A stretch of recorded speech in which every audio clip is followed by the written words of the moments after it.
Olá e bem-vindos. Hoje vamos mergulhar numa história que muitos de nós conhecemos. Ou pelo menos pensamos que conhecemos. É sobre Abrão.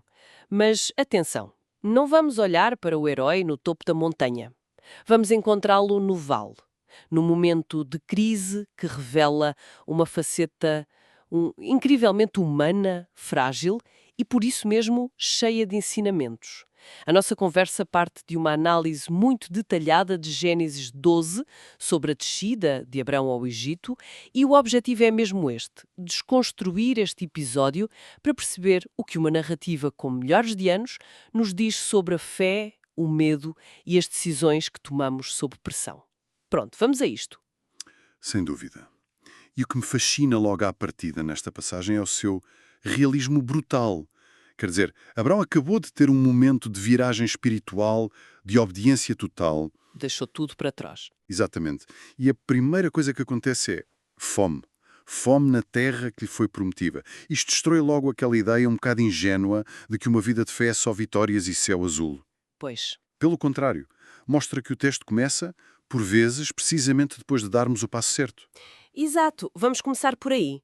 Por essa contradição, ele recebe a promessa de uma terra, de uma bênção, ele obedece, parte, constrói altares, está tipo no auge da sua caminhada. Sim. E de repente o que encontra é o oposto. Fome, escassez, ameaça. É um choque de realidade tremendo. Como é que se lida com um Deus que promete um jardim e de repente parece entregar um deserto? Essa é a grande questão, não é? A fé muitas vezes amadurece precisamente aí, nesse espaço, nessa tensão entre a promessa que ouvimos e a realidade que vemos. Claro. É muito fácil ter fé quando está tudo a correr bem. O verdadeiro desafio é manter a confiança quando as circunstâncias parecem gritar que Deus se esqueceu de nós ou que tomamos a decisão errada. A fome não era um sinal de que a promessa era falsa. Era um convite, então. Era um convite para que a fé de Abraão se aprofundasse, para que passasse de uma fé baseada em evidências para uma fé baseada em convicção. E é perante essa fome que ele toma uma decisão que muda tudo. Desceu ao Egito. O que me chama a atenção é que o texto não diz "e Deus disse-lhe para ir". Não. Parece uma decisão Humana? totalmente pragmática, humana. A lógica é simples. A terra prometida não tem pão, o Egito tem. Problema, solução, parece a coisa mais sensata a fazer. Parece. E essa é que é a armadilha. O Egito, historicamente, era o celeiro da região. Era a solução óbvia. Mas a um nível espiritual, como a nossa fonte bem aponta, representava um sistema que funcionava à margem de Deus. Tinha as suas próprias regras, os seus próprios deuses, Certo. e por isso descer ao Egito torna-se aqui um símbolo poderoso para uma solução encontrada sem consulta. Uma saída que nasce do medo e da autossuficiência. É a diferença entre o prudência e pânico, talvez. Uma coisa é ser sensato, outra é tomar o controle total porque se perdeu a confiança. Exatamente. E a lição é cortante. Nem toda a porta aberta é providência divina. Às vezes é só uma fuga conveniente. A decisão de Abraão levanta uma questão que nos persegue até hoje, não é? As nossas decisões são motivadas por uma prudência iluminada pela fé ou por um medo disfarçado de pragmatismo? Uau! Quantas vezes não escolhemos o nosso Egito? Pois. Um emprego seguro, mas sem propósito. Uma relação confortável, mas que nos diminui, só porque parece mais seguro do que esperar pela promessa. E essa descida para o medo leva a um sítio ainda mais sombrio. Ao aproximar-se do Egito, o medo dele ganha forma. Transforma-se num plano. E que plano? Terrível. Ele vira-se para Sarai, a sua mulher, e diz algo como: "Olha, tu és muito bonita. Quando os egípcios te virem, vão matar-me para ficarem contigo. Portanto, fazemos assim. Diz que és minha irmã. É arrepiante, sim. Assim, eles tratam-me bem por tua causa e eu salvo a minha pele." Quer dizer, É terrível. E podemos analisar este erro em várias camadas. A primeira é a da meia-verdade, porque tecnicamente Sarai era sua meia-irmã. lá está, ele agarra-se a isso. Exato. Não é uma mentira descarada, é uma omissão estratégica.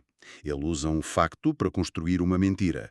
E isso, por vezes, é moralmente mais perigoso do que uma mentira pura, porque nos permite justificar a nossa própria desonestidade. É a desculpa perfeita. Eu não menti. Apenas não contei a história toda. Vemos isto todos os dias, na política, nos negócios, nas redes sociais, ou missão seletiva é uma arte. Mostramos os sucessos, mas escondemos os fracassos. É a mesma lógica, proteger a nossa imagem a todo custo. Precisamente. A segunda camada é a instrumentalização do outro. É um ato de autoproteção à custa da vulnerabilidade de outra pessoa. Sarai é transformada num escudo humano. Sim, A sua segurança, a sua dignidade, são sacrificadas para que Abraão seja preservado. Ele não a está a ver como parceira, mas como um ativo a ser gerido para minimizar o seu próprio risco. e a terceira camada, a espiritual. E é mais grave. É a substituição completa da confiança em Deus pela estratégia humana. Ele deixa de confiar no Deus que o protegeu até ali e passa a confiar no seu próprio esquema, na sua astúcia. O que me custa a entender, e a narrativa não ajuda, é o silêncio de Sarai nisto tudo. O texto foca-se no erro de Abraão, na intervenção de Deus, mas ela é a vítima central. Onde está a perspectiva dela? Essa é uma excelente observação. A narrativa é profundamente patriarcal, não há dúvida. E a voz de Sarai está ausente. Ele é um objeto na transação entre homens. Pois, No entanto, a ação de Deus mais à frente pode ser vista como uma resposta direta à vulnerabilidade dela. Embora a voz dela não seja registada, a sua situação precária torna-se o catalisador para a intervenção divina. É como se Deus falasse por ela, quando mais ninguém o fazia. e essa intervenção divina leva-nos a um dos momentos mais irónicos e humilhantes de toda a história. Sarai é levada para o palácio do faraó e quem é que confronta Abrão? Não é um anjo, não. Não é um anjo, não é uma voz do céu, é o próprio faraó. O líder pagão chama-o e pergunta-lhe, quase chocado: "O que é isto que me fizeste? Porque não me disseste que ela era tua mulher?" A ironia é brutal, não é? O homem que supostamente tem uma linha direta com o Deus verdadeiro está a receber uma lição de moralidade básica de um rei estrangeiro. É um momento de humilhação espiritual profunda. Profunda. Mas também é profundamente pedagógico. Mostra que a Bíblia não tem qualquer interesse em criar heróis de mármore. Não esconde as falhas, as fraquezas, os erros crassos do pai da fé. E isso é, paradoxalmente, muito consolador. Se até Abrão teve estes desvios, estes momentos de medo e de péssimas decisões, então talvez haja esperança para nós. Exatamente. A fé não é a perfeição instantânea. É um processo, é uma caminhada cheia de tropeços e de correções. E por vezes a correção vem de onde menos esperamos. Sem dúvida. Deus pode usar uma crítica de um chefe, um comentário de um amigo que nem partilha da nossa fé, ou até a repreensão de um faraó para nos acordar. A questão é se temos a humildade para ouvir. E enquanto Abrão está a ser repreendido, Sarai está no harém. É aí que o texto diz de forma explícita que o Senhor infligiu tremendos castigos ao faraó e à sua casa por causa de Sarai. Quer dizer, Deus age para a proteger. Exato. Quando o seu protetor humano falhou miseravelmente. Exato. E aqui vemos a teologia da graça em ação, de uma forma muito concreta. O plano de Abrão foi um desastre. Ele quase destruiu a linhagem da promessa antes mesmo dela começar. Mas a fidelidade de Deus não depende da perfeição de Abrão. Lá está. Deus não abandona a promessa, nem abandona a pessoa vulnerável. Ele intervém não porque Abrão mereça, mas porque a promessa é dele. A nossa fragilidade não anula a fidelidade de Deus. É um princípio incrivelmente libertador. Ele resgata-nos não por sermos impecáveis, mas porque Ele é fiel.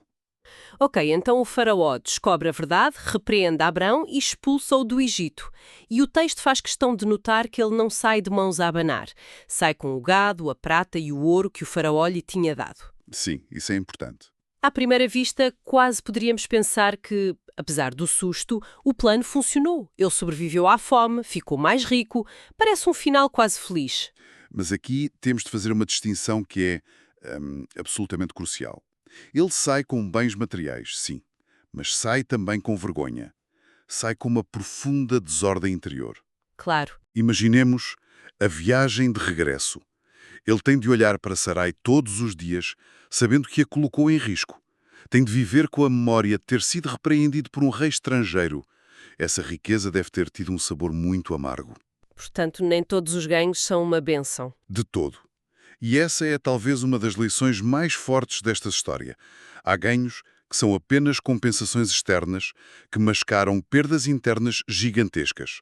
Perdas de integridade, de paz, de confiança. Sim. A prosperidade que nasce da mentira gera culpa. A segurança que nasce da desobediência gera ansiedade. A riqueza que Abraão obteve através do medo não curou o medo dele, apenas o adiou e o complicou. Há uma frase na análise que me marcou. Se a decisão me salva financeiramente, mas me empobrece espiritualmente, eu paguei caro demais. É uma métrica de sucesso completamente diferente da que o mundo nos vende. Sem dúvida. Faz-me pensar em quantas vezes na vida perseguimos algo que parece um sucesso, uma promoção, um negócio, mas o custo em termos de paz, de saúde mental ou de relações foi. Foi. Completamente. Porque a bênção, no sentido bíblico, nunca é apenas material. É uma questão de ordem interior, de alinhamento, de paz, que vem de saber que se está no lugar certo, a fazer a coisa certa. Abraão sai do Egito rico, mas sai corrigido. Sai com mais coisas, mas com muito menos orgulho. E é essa correção que lhe vai permitir fazer algo crucial a seguir. Que é? Regressar ao lugar onde tinha construído um altar e invocar novamente o nome do Senhor. O regresso é tão importante como a queda. Então, o que retiramos disto tudo? O que significa esta história para quem a ouve hoje? A jornada de Abraão mostra que a fé não é uma linha reta a subir. É uma peregrinação com altos e baixos. Pois, Tem dias de altar, de comunhão e clareza, e tem dias de Egito, de medo, confusão e más decisões. e a grande esperança da narrativa não é que o peregrino nunca cai. Isso seria irrealista. A grande notícia é que, ao cair, ele pode deixar-se levantar. A correção faz parte da jornada. Sim. A capacidade de reconhecer o erro, de aceitar a repreensão mesmo vinda de um faraó e de regressar ao altar é o que define a verdadeira maturidade espiritual. E isto leva-nos a algumas perguntas bastante diretas para a nossa própria vida. A análise termina com um convite a um autoexame honesto. Perguntas como: em que área da minha vida estou a descer ao Egito por medo? Sim, perguntas difíceis. Ou que decisão importante estou a tomar com base apenas na minha lógica de sobrevivência, sem procurar uma orientação mais profunda? Ou ainda, que meia-verdade tenho usado para manter as aparências? São perguntas desconfortáveis, mas necessárias. E talvez o pensamento final mais provocador seja este. A lição não é apenas sobre identificar os nossos Egitos, os nossos refúgios de medo. É também sobre o que? É também sobre estarmos atentos a quem ou o que poderá ser o nosso faraó. Aquela voz inesperada, talvez até de alguém que não partilha da nossa visão do mundo, mas que ainda assim nos confronta com uma verdade que precisamos de ouvir para podermos corrigir o nosso caminho. Por vezes, a correção mais importante vem de onde menos esperamos. E a humildade de a escutar é o primeiro passo para sair do nosso próprio Egito e começar a subida de volta.